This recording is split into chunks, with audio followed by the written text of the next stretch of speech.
Hey guys, Barking Madly here.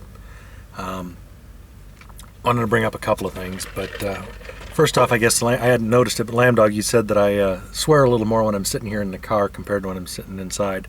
Usually when I'm shooting in there, that's my office at work, and I'm doing that during lunch. And I may or may not have somebody come wandering through my office at an inappropriate time. Generally, I swear even more than Mike does. I've got a real foul mouth. And on my other channel, I don't actually swear at all, but then again, that's all gear and stuff related. And if I'm trying to get information out, I don't want somebody to get put off because I'm calling it, oh, this cocksucking piece of shit, fucking cunt piece. Yeah, I don't go there. Otherwise, I don't know. Maybe it just has to do with the fact that the stuff I'm talking about, there's more whirligig windmill shit and has less to do with stuff that might get people pissed off or gets myself worked up or anything. So, no ideas. In case you noticed the new shades, probably didn't. My old pair, these are all, I wear prescription glasses, which is kind of obvious, but my other pair of glasses, the little nose piece broke off, so I'm stuck wearing these. These are actually my shooting glasses. They're prescription. They've got the Lima Life, or her gear channel. These have little prescription inserts in them. They're okay, but anyway, prefer my other glasses. Anyway, on to the topic du jour.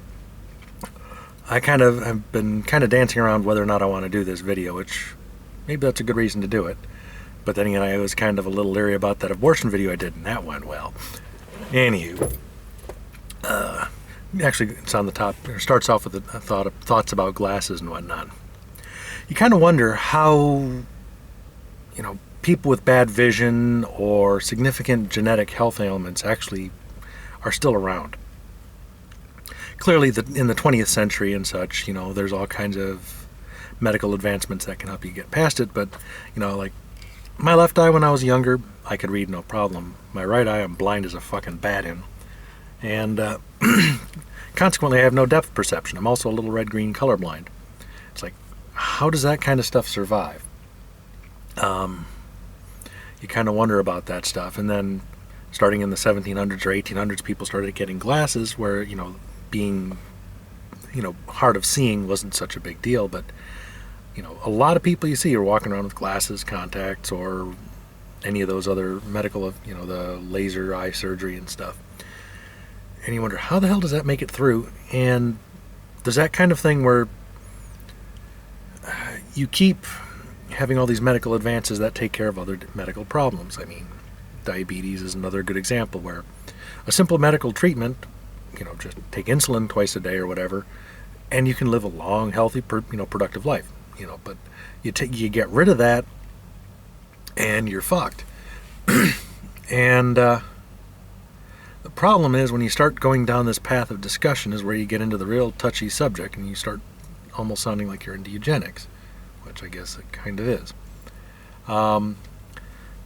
But, it's not so much I'm talking about eugenics per se, it's just what is the path that we're going down.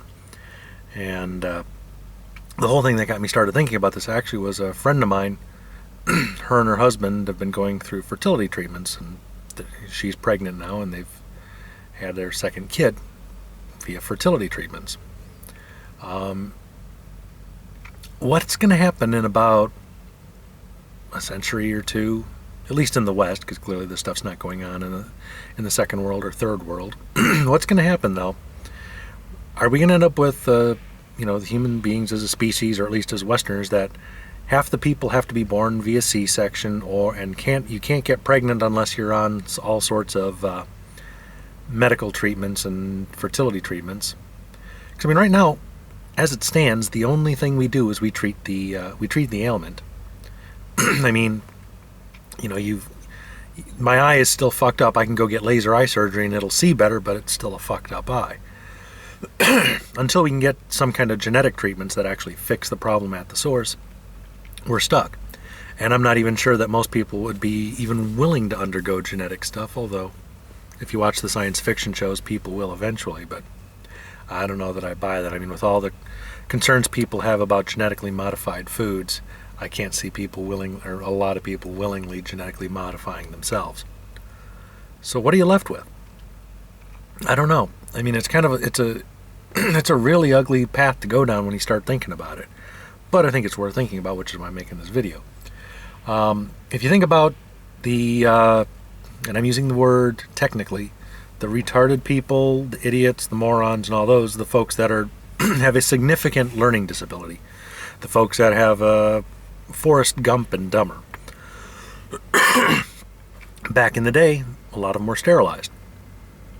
I don't know whether they did a castration or a full hysterectomy or whether they just tied the tubes. I don't know, but I know that they were prevented from having kids because you just don't want that getting passed on. There's no. I believe they've stopped it. Maybe, although I think a lot of people are declared incompetent. Their parents take over for them, and their parents have them sterilized. Maybe, I don't know. And I just sit there and going, holy shit, is this? You talk about a can of worms.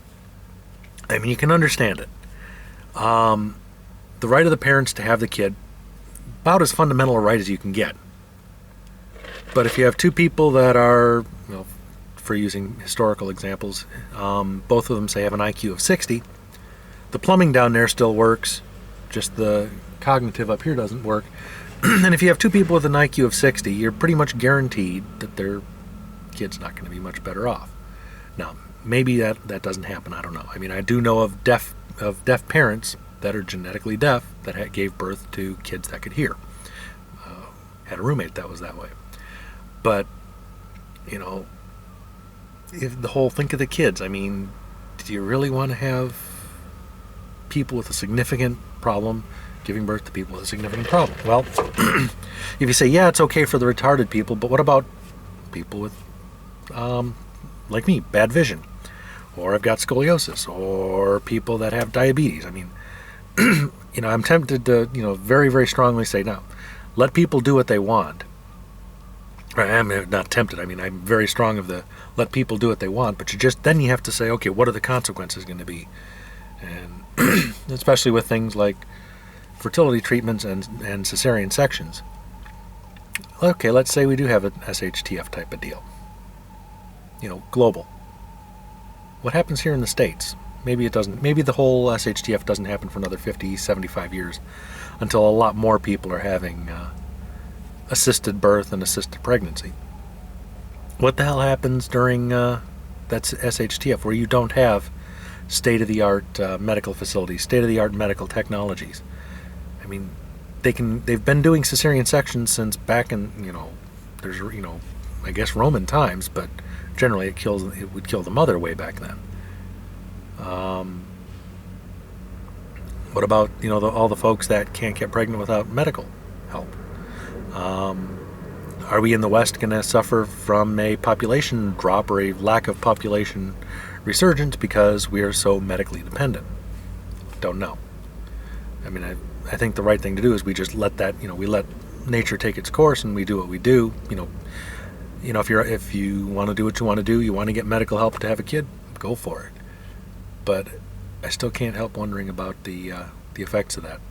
Now, conversely, the one thing I do hope for is that we do get some kind of medical or genetic treatments that can say, oh, you're cross-eyed, we can fix that. Oh, you're prone to diabetes, we can fix that. Or heart disease, we can fix that. Or premature Alzheimer's or something like that.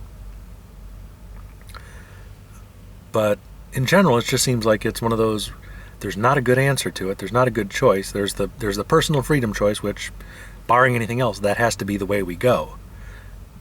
But even still, could be some ugly consequences of that. Maybe not now, maybe not in a decade, maybe not for 50 years or even 100 years, I don't know. But anyway, topic for thought. Let's see if this one goes over any better than my abortion assholes. Later.